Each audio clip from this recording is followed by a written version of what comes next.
All right, Matt Marshall, football insider here with Hopewell head coach Jamelle Byrd. Yes, sir. Coach, what made you want to get into coaching? Oh man, it was pretty easy for me. I was fortunate. I played on a high school football team.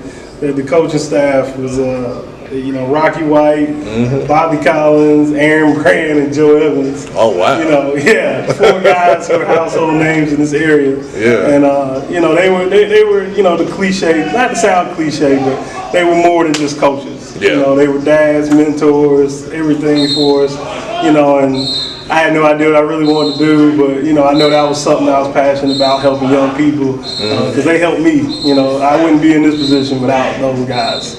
Yeah, absolutely. And I remember coaching against those guys. There was a lot of lonely Yes, nights. sir. Yes, sir. What do you like most about this team this upcoming season? Man, we're young, but young in a good way. A lot of our guys are they're rising juniors. They were sophomores that were forced to play up because we didn't really have a whole lot of upperclassmen last year. Right. So it got tough at times. It got tough at times because these guys have really had the experience when you're going up against an L. Brown that's got 25 seniors. Oh, yeah. A North Meck that's got 10 plus seniors. These teams that are way more seasoned than we were. So I love the fact that we're young, but in a good way. We've kind of went through the fire per se, and now we got 2 years to try to build these guys up into a respectable ball club.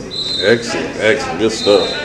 Who's some players we can look out for this year? Man, my 2021 class is so loaded. I feel like from, of course, Julian Gray, who's got a couple of ACC offers, a quarterback, AJ Simpkins, Jacob Polite, one of my receivers, Matt Flanders, my freshman tight end on offense, defense.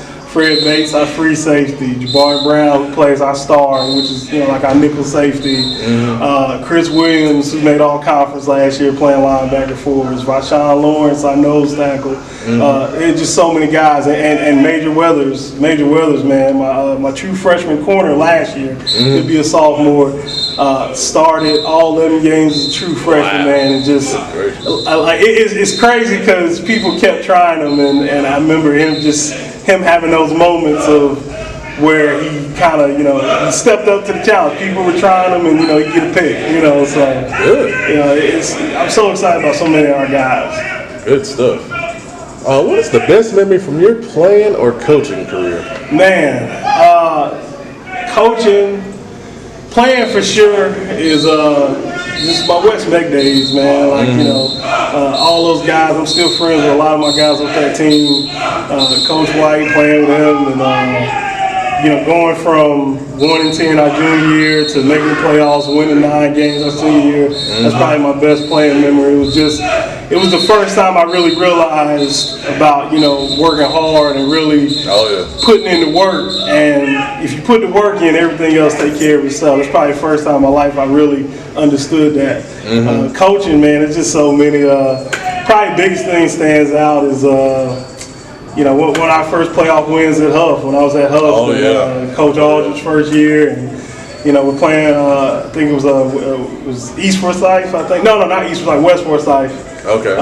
At home, man, it was about 20 degrees. Wind chill, crazy. We had the little heaters out there. It was it was one of the worst weather games I've ever coached in. But to get that first playoff win in school history, that was a big deal, huge deal. Awesome, good stuff, man. In your opinion, what's the best overall thing about coaching? Affecting young people, man. Like I seen a great thing on Twitter the other day. Coach Washington at Charter talking about how we're dealing with lives. You can't go back and correct the life. So you got to make sure you really pouring the right stuff into kids and helping them do the right things. And for me, that's what it is, because as a young kid, growing up on the west side of Charlotte, and the everything you want to get into can lead you another path is right there. It's right there. And having guys like a Rocky White, a Joe Evans, a Aaron Brand, and Bobby Collins to say, nah, man, you can do this. That's right. A simple thing I always remember is Coach White would load us on the bus on Saturday mornings, and we'd go visit a school. And I remember one of the first schools we went to visit was Duke.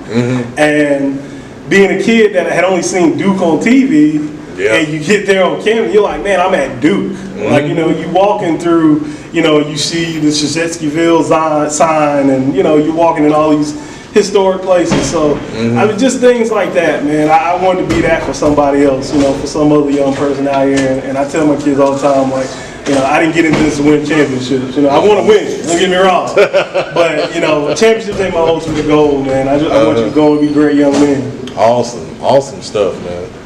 Last thing, is there anyone you want to thank for supporting you and your team? Absolutely, man.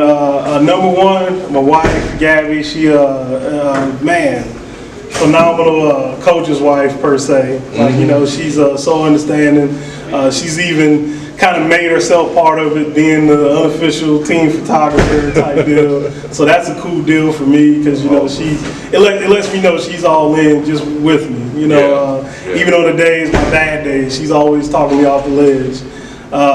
You know, she does, seriously. You know, man, you know, Coach Collins for giving me a great foundation in what it was like to be a coach, like to show me how to be a coach. Like, I think he showed me the most how to be a coach and be a professional and do things the right way. Coach White for giving me that fire to want to get into this and be a coach. And, you know, of course, Aaron Brand and Joe Evans being what they were. And, you know, you look at those guys and you say, man, I want to be like them, you know, one day. Just so many people. Of course, my AD, Brian Byrd, because he believed in me, you know, enough to hire me with no head coaching experience, and he's so supportive. And my principal, Miss Tracy Pickard, man, she's great. Like, she's always calling me, you know, hey, what you need, coach? Anything you need? You know, what's going on? She talks to our players, you know, tries to talk to them and ask them what they want. And she's so supportive, and man, I want nothing more than to get those people, all those people that support us, that first win, you know, that we haven't had in a long time around here. Excellent, Coach. Well, meeting all your kids, man, they were well spoken, well respected. Yes, sir. You guys are doing a great job with changing the stigma of your program. Yes, sir. Thank you. We appreciate the time, man. Thank you so much. And Coach, man, I just want to say I appreciate you. Like, I don't think that goes enough. And I hope you keep this to the interview. You do a phenomenal job around here covering, you know, high school ball. And I even just had a conversation with Cherie the other day. Oh, yeah. And I was telling her, like, man, I don't know what the Observer's thinking, but they should hire Matt Morrow. If you really want to have the right, you know, press about high school ball, that's who you need to be talking to, you know. So I just want to thank you, man, for everything you do for us around here. Thank you for those kind words, Coach. I appreciate it.